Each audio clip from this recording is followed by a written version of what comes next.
Hello beautiful soul! Welcome back to my channel. This is my channel from Japan, Kabayan Cancer. This reading is for you. Second half ng June 2026. Maraming salamat muna sa kamong subscriber, new subscriber, cross-watcher, at sa mga bagong pasok dyan. Welcome na welcome kayo sa bahay ni Ate Aimee. Salamat din sa nakataba ng puso yung mga comments. Sa mga nagpa-personal reading, marami pong salamat. Kung gusto mo ng personal reading at energy wala talaga gusto mo makuha natin, ilalagay ko sa screen ng video yung aking FB Messenger o yung FB ko, no, para hindi rin kayo ma-scam kasi may nagagaya sa akin, pakicheck na lang. General reading tayo, kunin mo lang ang sayo at itapon ang hindi naman talaga sayo. Maaring vice versa, energy mo, energy ng person mo, energy naman lapit sa puso mo, nangyari, or mangyari pa lang use your own intuition. Gawin yung ganyan mga warning ha, hindi yung negative, it's a warning para rin makaiwas kayo, i-reverse nyo. Ibig sabihin, halimbawa, ay may kaguluhan na magaganap po mangyari, pag-aaway, conflict man yan, hindi na kayo iiwas. Mangyayari talaga yun, di ba? Ibig sabihin, nagkakaroon na ng nag-aapoy na ang sitwasyon, pero makikisaw-saw pa kayo, gagawin nyo pa, hindi kayo magtitimpi, di ba? Mangyayari talaga yan. Well, choice nyo naman yan, di ba?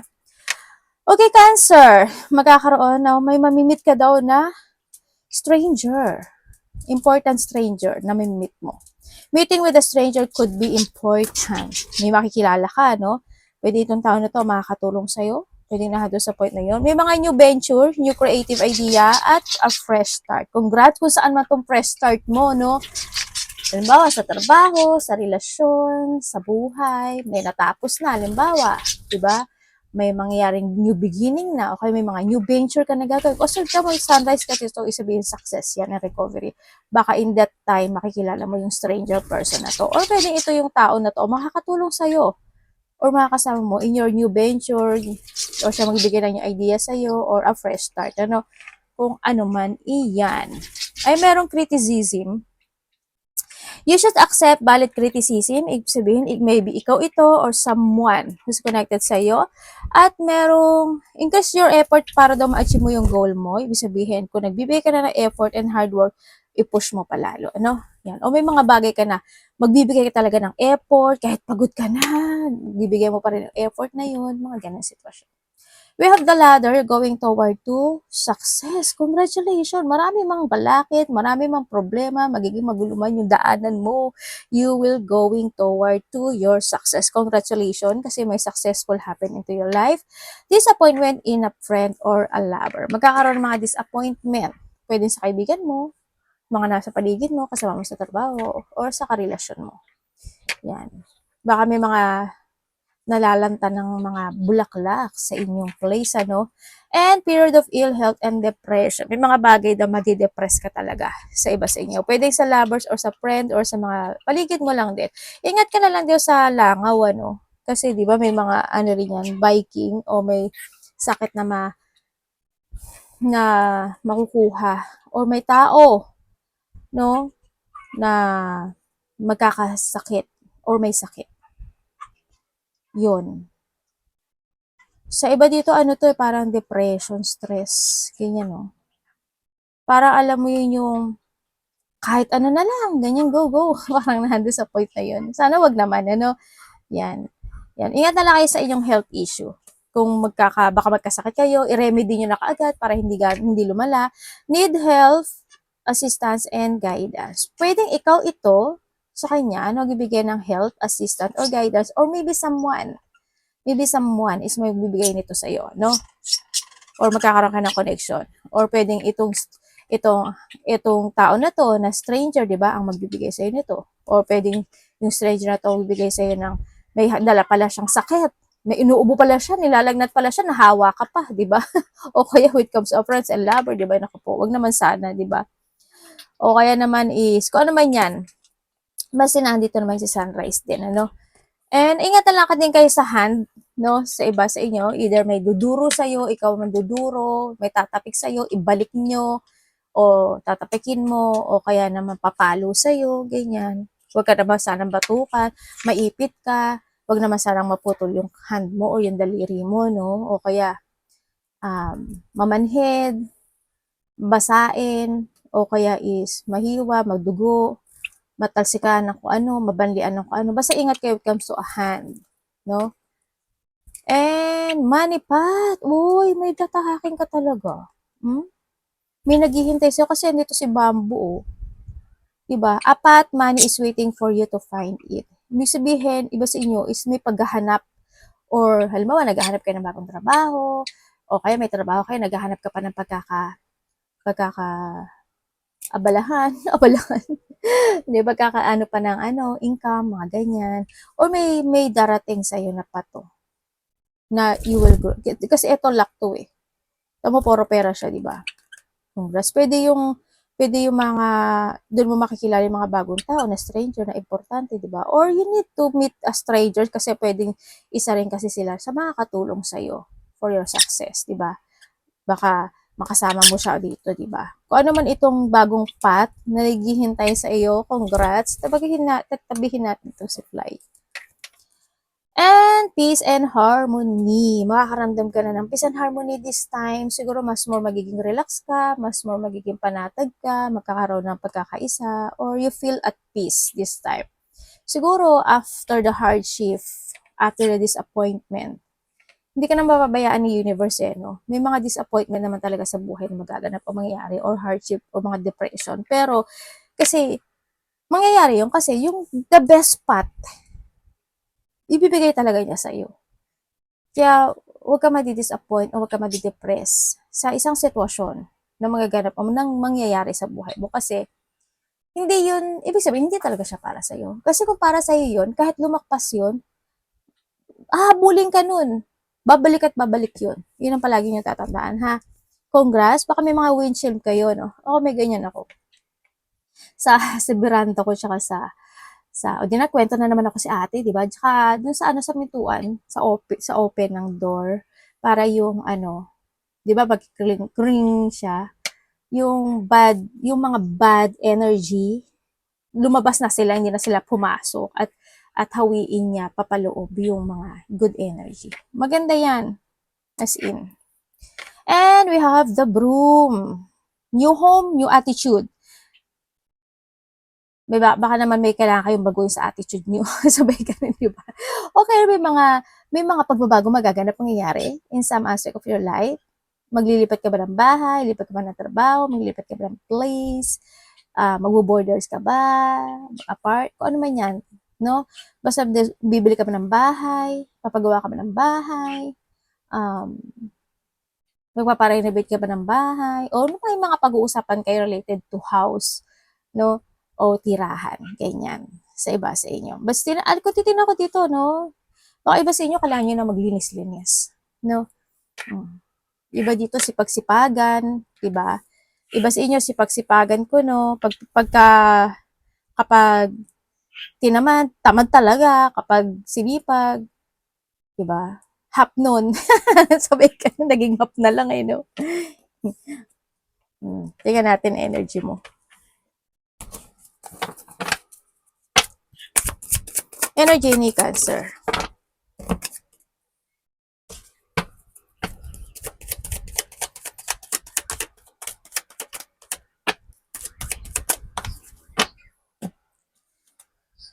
Okay, when it comes sa iyong energy. Sa iyong energy, ang nakikita ko sa iyo dito is meron ka daw pinaplano or meron kang plano. Parang may hinihintay sa iba eh. Parang may iniisip ka na either plano or may mga pag-uusapan kayong pag-uusapan related to a plano o kaya may hinihintay ka. Alam mo kung ano yung hinihintay mo, magsa-success to. Yun ang sabi. Sana energy mo na ako. Basta magsa-success siya. And then also, ang energy mo rin sa iba sa inyo is nandun ka sa point na may mga bagay o sitwasyon ka raw na parang you want to heal o gusto mong maisaayos maybe or mabago o gusto mong baguhin na doon sa point na yon. Hindi ko alam kung saan kasi o maaaring may mga pinaplano kang ganun, di ba? Sa iba sa inyo. May mga piniprepare ka o kaya meron ka mga i-forward na gusto mo nang i-forward yung plano mo o kaya meron ka mga bagay na ipaprogress this time. May mga bagay na plano na nasa isip mo, ipaprogress ko to, gagawin ko to, a-actionan ko to, ganyan. Parang mag-explore ka, pwedeng nandun sa point na yun. Yun ang nakikita ko sa yung energy mo. Sa iba, sa inyo. Sana hindi kayo ma-unfocus sa iba. May mga ikaka-excite ka raw. After 1 day, 1 week, 1 month, or by the 6, pwede ba sa 6 days, 6 weeks, 6 months, or maybe this June, may ikaka-excite ka na sitwasyon. Kasi may magsasucess sa'yo eh. Yung manifestation mo magaganap. There's a victory and success happen into your life. Also, achievement is coming. O, diba? Hindi na energy, Pero yung energy pa rin yun kasi sabi ko may excitement na mangyayari, diba? Tingnan natin. Iba sa inyo, para daw kayong meron mga, ganun din.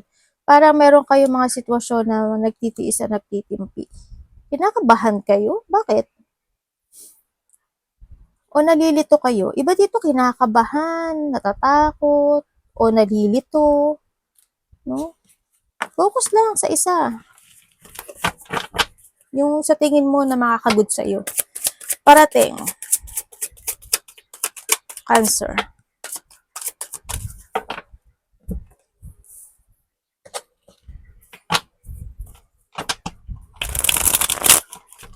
Iba dito may medyo may pagkamataray, tingnan. Pero sa iba, mataray tingnan pero hindi siguro when it comes sa pagiging mataray o lalaki ka man o babae siguro nasa 75%. Push yung the rest yung inside of kindness. Sabay ganun no? Or maybe, di ba, 70, 30, ganyan. Tingnan natin. Hindi naman kayo lahat yan. Parating.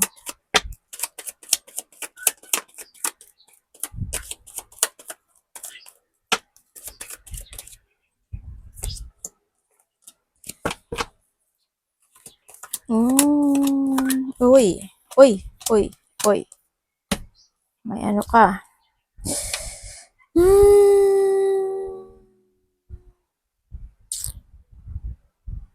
Okay, parating sa iyo, unahin ko na yung may taong magja-judge sa iyo or maybe ikaw ito.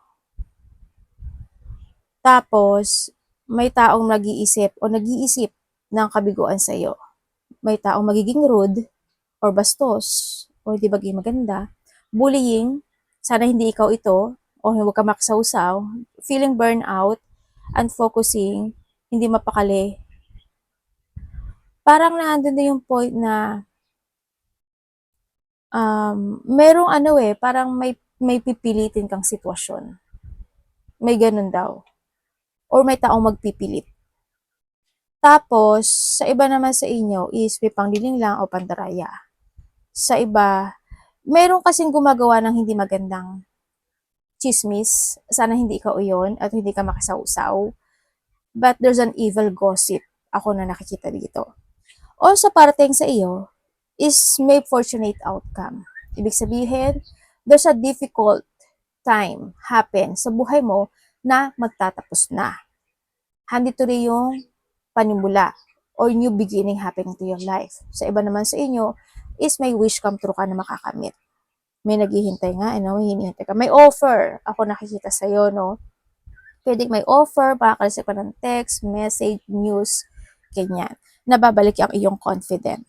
Ang sabi dito. Pero, darating ka daw sa point na feeling stuck ka or may mga bagay ka na hindi ka makapag-desisyon kasi pwedeng malilito ka. Pwedeng sa iba ganon. Sa iba naman sa inyo is may mga bago kayo makikilala o makakausap o makakasalamuha na tao. And then, alam mo, you finding peace. Darating yung point within the 4 to 5 days, 5 minutes man yan, 5 hours, 5 days, 5 weeks, 5 months man yan, magkakaroon ng kampanteng situation sa'yo. Mararamdaman mo yun. No? magkakaroon ng acceptance. Ako nakikita sa'yo. Hindi ko alam kung ikaw yung magkakaroon ng acceptance o something accepting you o ikaw yung i-accept or ikaw yung mag-a-accept sa kanya. Basta or may mga sitwasyon na ma-accept mo na or kailangan mo i-accept. May moving on eh. Hindi ko alam in what way, but there's a moving on. Ibig sabihin siguro when it comes to the past situation, kung may mga regretting, may mga loss, or may mga pinanghihinayangan, kinalulungkot, is babalik kang muli. Andito yung pagbabalik ng dating ikaw or pagbabalik ng iyong confident or yung mga nawala is muling babalik. Yung mga nasayang is muling magbabalik, mga ganon. And then also, may bibiling ka raw. Meron kang sitwasyon na hindi mo magagamit yung, hindi ka mag-iisip ng tama. Ay, hindi naman. Ano bang pwedeng kung words na sabihin na ano? Ibig sabihin, pwedeng ganon. Hindi mo maiisip kung tama pa ba or mali.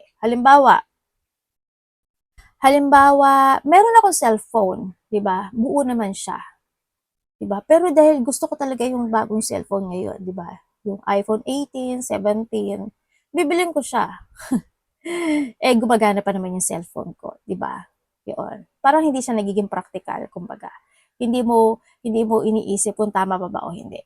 Dahil lang sa gusto mo siyang bilhin, no? Kumbaga, ay worth it ko naman 'to, ganyan-ganyan. Puwedeng nando'n sa point na 'yun. Well, example ko lang naman 'yun. Basta may mga gano'ng sitwasyon daw ako na nakikita sa iba sa inyo. 'Yun. May tao nako-connect sa'yo, oh. Kilalang-kilala mo na siya. As in, matagal mo na 'tong kilala. Either kapamilya mo ito or ikaw ang ko-connect sa kanya or siyang ko-connect sa'yo or ito yung matagal mo nang hinihintay na kumonek o magkaroon ka o you were receiving dun sa sitwasyon na yun. May marireceive ka raw. Marireceive mo siya.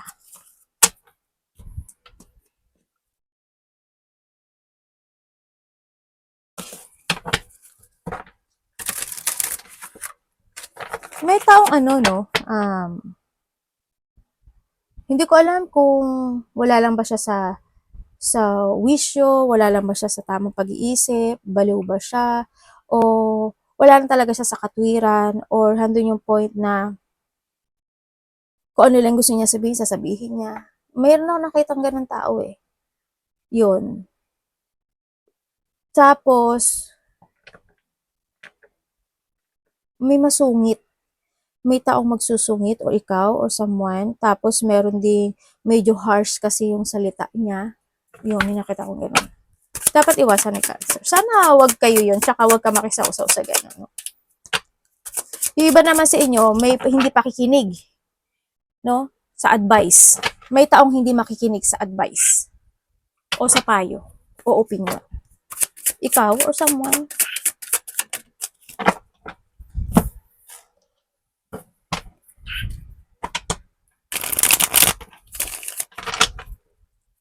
Dapat iwasan ni Cancer.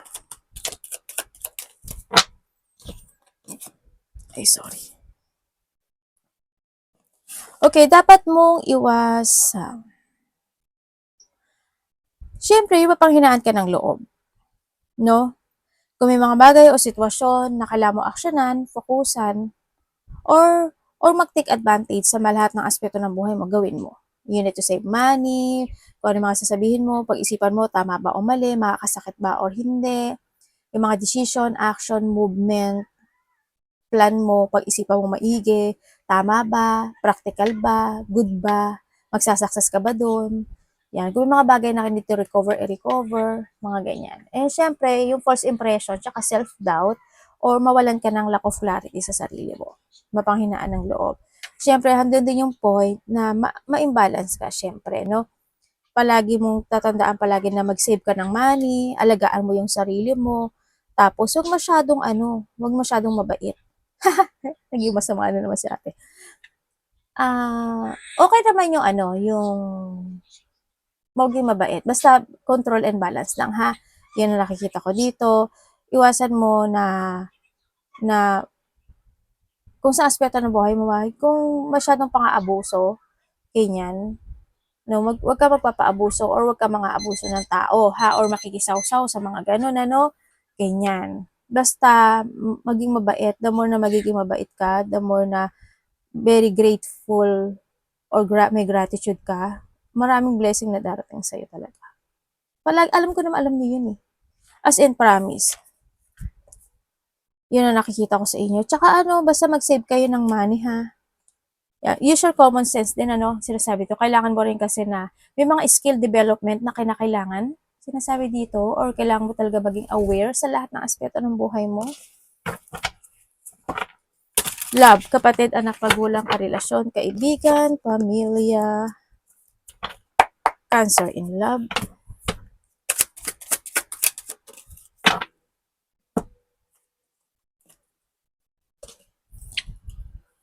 Nak, alis dyan, nak. Dumating pa isa. Away pa. Love. Okay, pagdating sa iyong love, ay, okay lang kayo. Ay, ganun. Kung kung single ka pa lang, bago kayo. Kung single ka, meron ka makikilala na tao na may karelasyon na.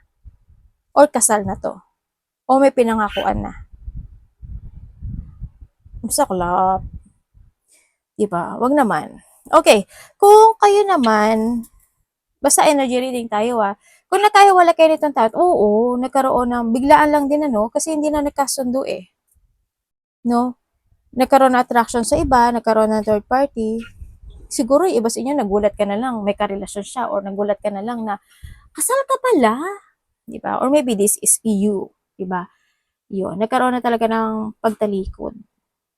Yun na nakikita ko sa'yo dito. Pero dito kasi sa sitwasyon, medyo nagkakaroon siya ng struggle dito, no? Kaya medyo nakakaisip siya na bumalik. Ganon. Iba naman talaga ang tao, ano? Ano kala nyo sa isang pag-ibig, ha? Pag napaso ka, doon ka sa malamig, tapos kapag malamig na, doon ka naman sa mainit. Hay, ako, love, love, love. Okay, si ate mo ano talaga, no? Alam mo naman si ate mo. Okay, kung kayo naman is may third party relationship, Diyos me, yun naman. Hindi, alam mo naman, ano hinihintay mo? Na magkaayos kayo? Meron talaga, oh. Baka magulat ka na lang, abandonahin ka nito. Pinaglalaban mo pa ba? Well, nasa sa'yo naman kasi yung choices na to, no? And ikaw naman ang di-decide nito. Kung kaya mo pa, di ba? Why not? Di ba? It's your choice. Kung kayo naman kasi isa sa inyo, pabigla-bigla lang din ang sinasabi, parang hindi nag-iisip. Basta may masabi. Alam mo yun?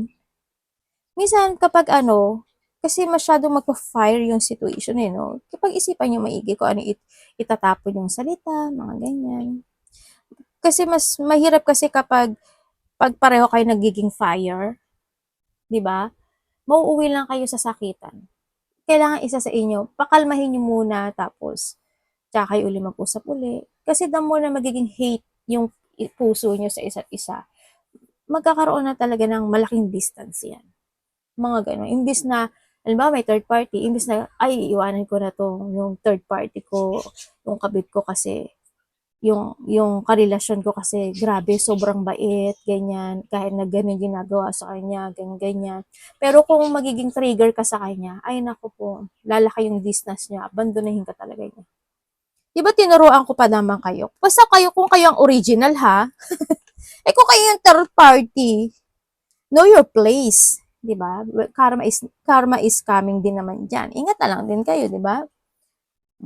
Okay, kung kayo naman is walang third party relationship, may mga time daw na siguro hindi nyo mapagkakasunduan, ganyan. Medyo lang, ingat na lang din sa mga pananalita ng isa, no? Yan, ang nakikita ko dito. Pwede rin kasi na palagi ka lang naghihintay, palagi na lang kayo nag-aaway. O may mga time na hindi kayo magkakasundo talaga. But still, kasi nandito yung sitwasyon na kahit pa paano, magkakaayos kayo. Pwedeng may babae na tutulong sa'yo pagdating sa relasyon nyo. No? Yun nakita ko. Pero may mga ikakagulat, ikakashock, ikabibigla ka daw na sitwasyon dito. sa relasyon nyo. Meron. Hindi ko alam kung ano, pero magugulat ka.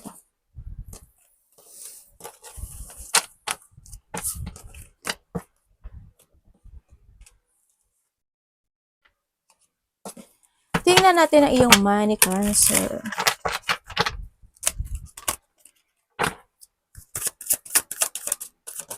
Money ang trabaho to, ha.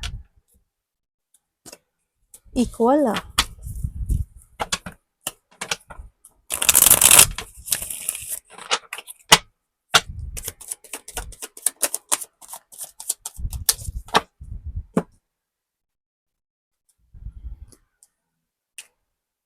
Uy. Okay, pagdating sa iyong trabaho, sa trabaho mo, siguro na nakakaramdam ka na rin ng ano, hindi ka masaya, feeling bored, ganyan.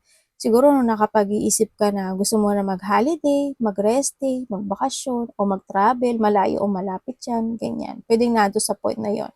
Sa iba naman, siyempre sa trabaho, may mga frustration. Hindi kasi maalis yun eh, no? Kakaakibat na yan eh sa trabaho. Hindi mo mawawala eh. Wala namang trabaho na hindi mahirap, na walang frustration. Natural yun na may mga anxiety, na parang naboboard ka na, paulit-ulit na lang kaya ginagawa ko. Paulit-ulit na lang na ang laki na ng eyebag ko. Di ba? Paulit-ulit na lang na ganito yung mga kasamahan ko. Di ba nga ganun? Natural na kasi yun sa buhay. No? Yun. Basta you need to control and balance na lang din yung situation o yung sarili mo, di ba? Yun. And then kung sa pera mo to, o sa trabaho, o yung, kung wala kang trabaho, may tatahakin ka raw na bagong path sa iba. Or may darating sa'yo na opportunity. No, may new beginning, no? Sa pera mo, you try to make it balance yung pera na meron ka sa ngayon. Pero meron kang gagawin. O may tatahakin ka, o may susubukan ka, na yun daw yung makakatulong sa'yo for your luck, for your opportunity, or sa iyong good luck. No? Sa iba sa inyo is kailangan nyo daw baguhin yung pananaw nyo sa kinabukasan. And you will be success. Sa iba, may mga magbubukas sa pintuan sa'yo. Yun. Magta-turn sa'yo yung favor ni universe this time. Sa mga hakbang na gagawin mo. Congrats! Kasi nasa sa'yo there's a change of fortune na mangyayari, the good luck, good karma, and there's a new direction happening into your life sa iba sa inyo. Magkakaroon na ng clarity, no, sa iba. Or sa iba is may mga bagay daw kayo na kailangan nyo itama or i-correct pagdating sa pagpapatakbo ng pera. Yun. Kuhanin mo yun sa'yo doon. Arigato namaste, God bless.